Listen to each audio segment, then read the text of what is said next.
skit. I'm going to try to keep the message pretty short since we all have a lot going on today. So, having said that, okay.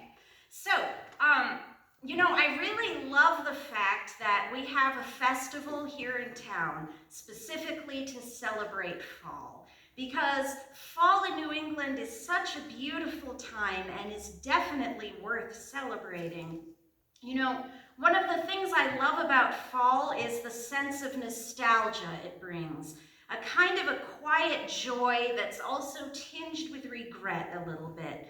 There's a little bit of sadness because we are saying goodbye to all the fun outdoor activities that summer brings, the barbecues, the campfires, the picnics by the lake, the daylight hours stretching into nighttime. But there's also excitement. Fall is the kickoff to the holiday season and a joyous time of gathering with family and friends to celebrate Halloween, Thanksgiving, Christmas, and whatever other celebrations exist to light up the long months of darkness.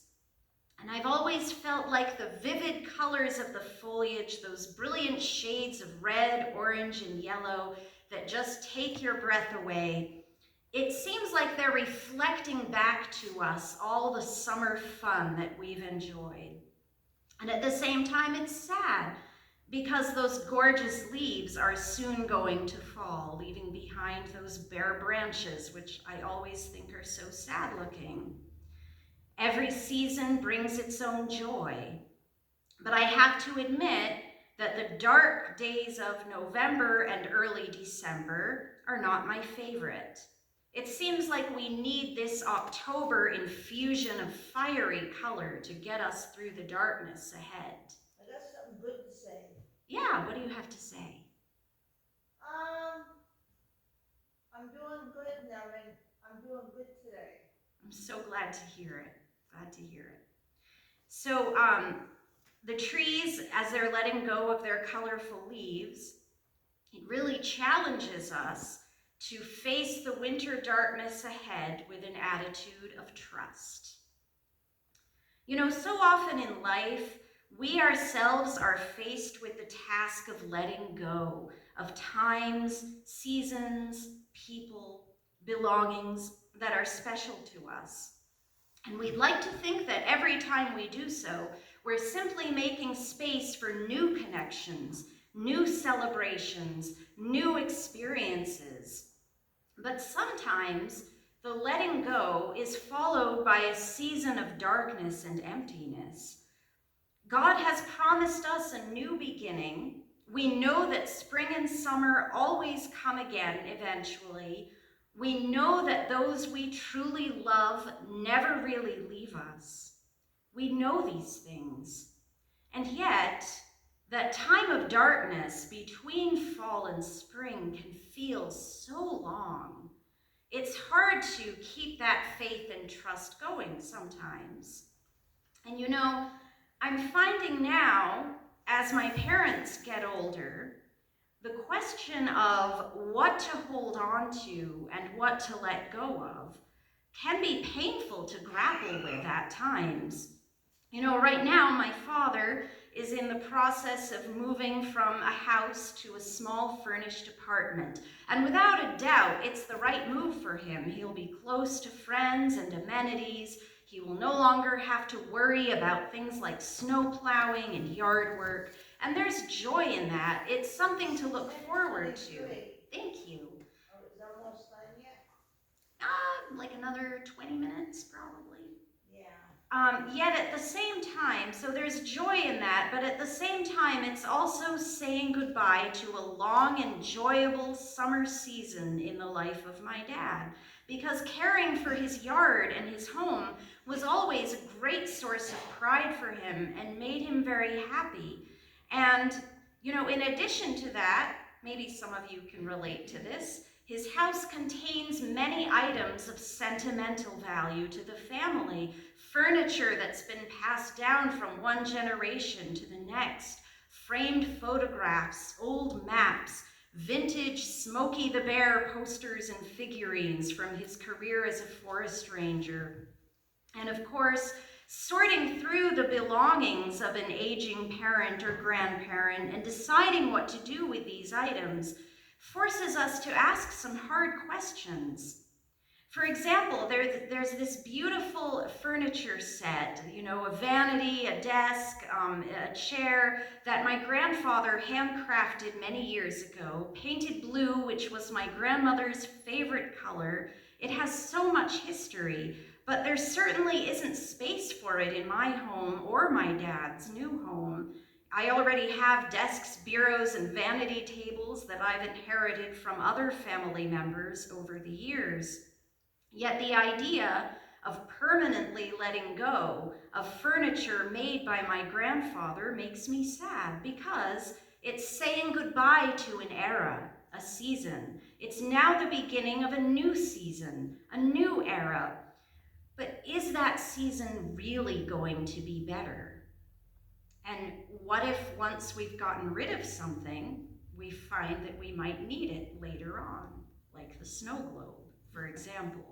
And when I was preparing, thinking about the parade today, I was going through some of the things we have in the attics and the upstairs, and there's a lot of cool old stuff in there, Sunday school craft supplies, choir robes, Christmas pageant costumes.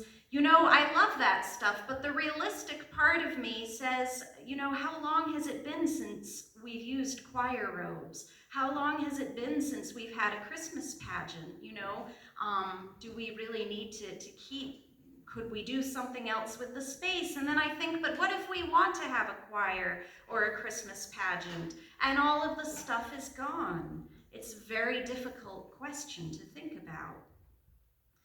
A few weeks ago, we read the story of Mary and Martha in another sermon. You might remember the verse from Luke chapter 10, verses 41 to 42.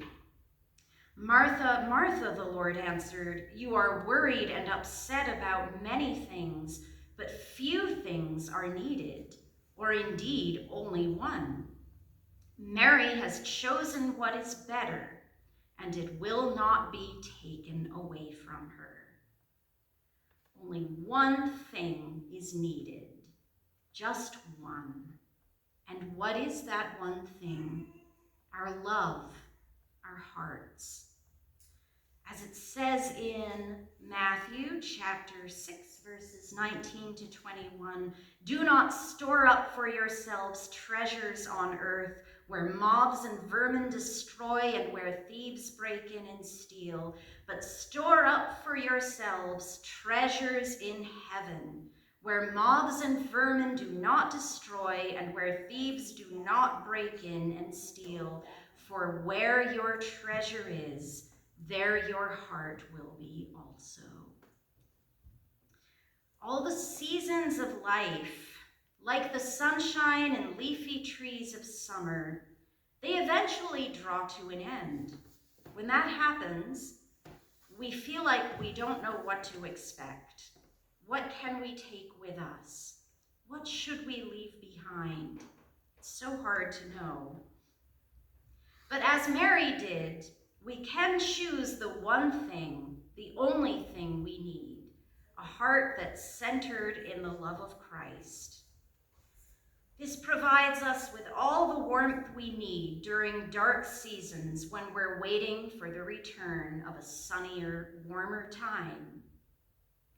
Even when we lose some of what made life feel vivid and colorful, like the fall foliage, the love of Christ is like those lights on our Christmas tree, giving us joy no matter how dark and cold the world may be.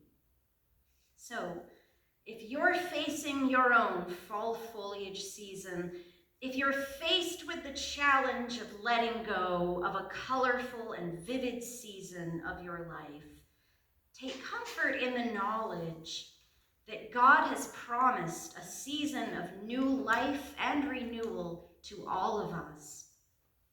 Take nothing but your heart and trust that it is in good hands with the Lord.